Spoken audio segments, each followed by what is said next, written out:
Hey everybody, it's Karen with Food and Family. I have a huge pot of vegetable soup going in my slow cooker, and it'll be ready in, less than 10 minutes. I want to make some cornbread. So I want to show you today how I do my cornbread. I've got white lily buttermilk cornmeal mix. I'm going to use a cup of that. Now this is a half a cup measure, so I'm going to use 2. Okay, and then, of course, white lily self-rising flour. And I'm going to use a cup of that. And let's put a good pinch of salt in it, because you need some salt. It's going to be so good. Now let's stir this cornmeal and the flour and the salt together before we put our other ingredients in. That gets everything distributed throughout. So, and you've heard me say it before, you don't have big clumps of this here and big clumps there. I use self-rising. You can use all-purpose if you want. Just look up how much baking soda, baking powder you need. Now, I'm using buttermilk today. I've got just over a cup of buttermilk. I don't know if I'll use it all, but we'll see. I've got 1 egg. Now, I've got my iron skillet. I've got the small iron skillet. I think it's like an 8-inch. And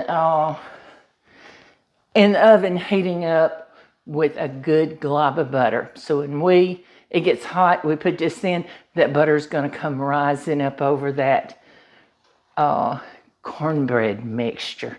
So good. And then when we take it out, it's done. We're going to put more butter on it when we eat it. Y'all know we can't do without butter. So I'm going to start with that. I've used about a cup of buttermilk. You can add more. You just can't take it away if you get too much. Yep, and we're going to need more. Now, if it ends up and you don't have enough buttermilk, add more buttermilk. You can add more regular milk. I've seen my mother at the end, if she needed just a little extra wetness, she just put a splash of water in it. You can't tell the difference. It doesn't hurt it. It doesn't change the taste. Give it a good stir.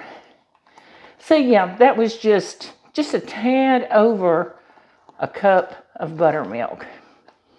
I can't even tell you that it was 1 1/4 cups.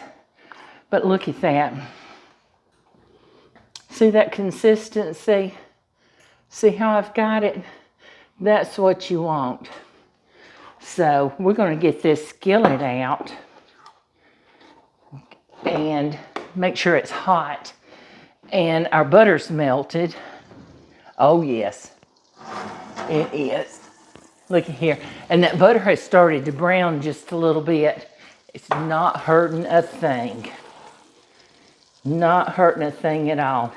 When the butter browns, it just gives it a nutty flavor, and it's good on the cornbread. I promise you. 1 extra stir. Let's pour it in, and that's going to bubble up over this cornbread mixture. Looky there. Looky there. Ooh, this is going to be good with our soup. Now, see that? See how that's come up over there? Can you see it? You can't beat cooking cornbread in butter. Let's put it in. Now, I've got my oven set to 435. And I'm going to tell you why 435. And I'm going to set my timer for 20 minutes. If I need to bake it a little bit longer, I'll add some more. My daughter-in-law, Carrie, and you may have heard me tell this before, her grandmother told her to bake cornbread at 435. And we thought, that's a non-temperature. You don't see recipes like that, 425, 450. So I tried it at 435, and so did she. And it is the perfect temperature to cook cornbread at. It comes out crusty, on the bottom. It's baked perfectly on the inside. So give it a try. I'm going to come back when this gets done and show you what it looks like, okay? Hey, y'all, I'm back, and our timer just went off on the cornbread. So I'm going to take it out of the oven and show you what it looks like, okay? Oh, it smells so good. Now, remember I baked it at 435. I baked it for 20 minutes. Can you see what that looks like there? Some call that the top. I call it the bottom. I'm going to put it out on this plate. Smooth skillet. It is screaming hot. We do not want to touch that. Looky there. Can you see that? Now, I've got my pot of soup. I put it in my Instapot on slow cooker, and I'll tell you how I made it. It's not really, I really don't have a recipe. I make it different every time. But my husband had been at the grocery store, and he saw a big bag of frozen soup vegetables. It has green beans, okra, corn, carrots, onion, potatoes, and yellow squash. I've never had yellow squash in a soup, so I'm anxious to try it. So I browned a little bit of ground beef, about half a pound, and I put my vegetables over in it, the frozen vegetables. I didn't drain it or anything. It made very little grease. And then I added a can of diced tomatoes and a 32-ounce box of chicken stock. Now, the chicken stock I had was not unsalted. So I added a little bit of salt. You can always add more in your bowl. I added some onion powder, garlic powder. I used some smoked paprika and a little bit of cayenne because, you know, I don't do heat very well, but I wanted a little bit of something. And let me open my spice drawer and see what else I used. I used a little bit of chili powder, and that's all I used. Yeah, garlic, onion, red pepper, smoked paprika, chili powder, excuse me, a little bit of each, just a shake of each. I can't even tell you how much I used actually. And just the 1 carton of chicken stock, put it on slow cook for 6 hours. It smells delicious. And you saw it in this pot, in my bowl. Looky there. Can you see that? Delicious bowl of soup. What we don't eat, I'll freeze. We'll have another meal. And as much as we've got left, I might have 2 meals.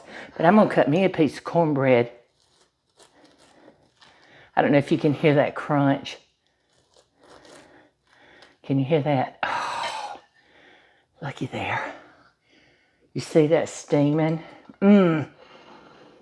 Look, I want to show it to you. It's hot. See that piece? Looky there. Look at that. Now, here's the best part. We're going to cut it in half. Oh, it is so soft and fluffy inside, y'all. Looky there. I don't know if you can see that very good or not. Here's the best part. I'm going to put a big pat of butter on this while it's hot. I'm going to sit it right here beside my soup. I'm ready to eat. Can you see that? Now, you can't get a better meal in the fall or winter. So the weather starts turning off cool where you're at. Make you some soup and some cornbread to go with it. Now, I've showed you how to make my cornbread, and I want you to give it a try. And if you do, let me know what you think of it. I certainly appreciate it. Listen, I appreciate all the love and support that y'all have given us over this past several months, and we certainly enjoy having you join us in the kitchen. So come back, see me. Tell me how you like the recipes if you make them. I certainly appreciate it. All right, so come back and see me soon. I certainly appreciate every one of you. Bye, guys. See you soon.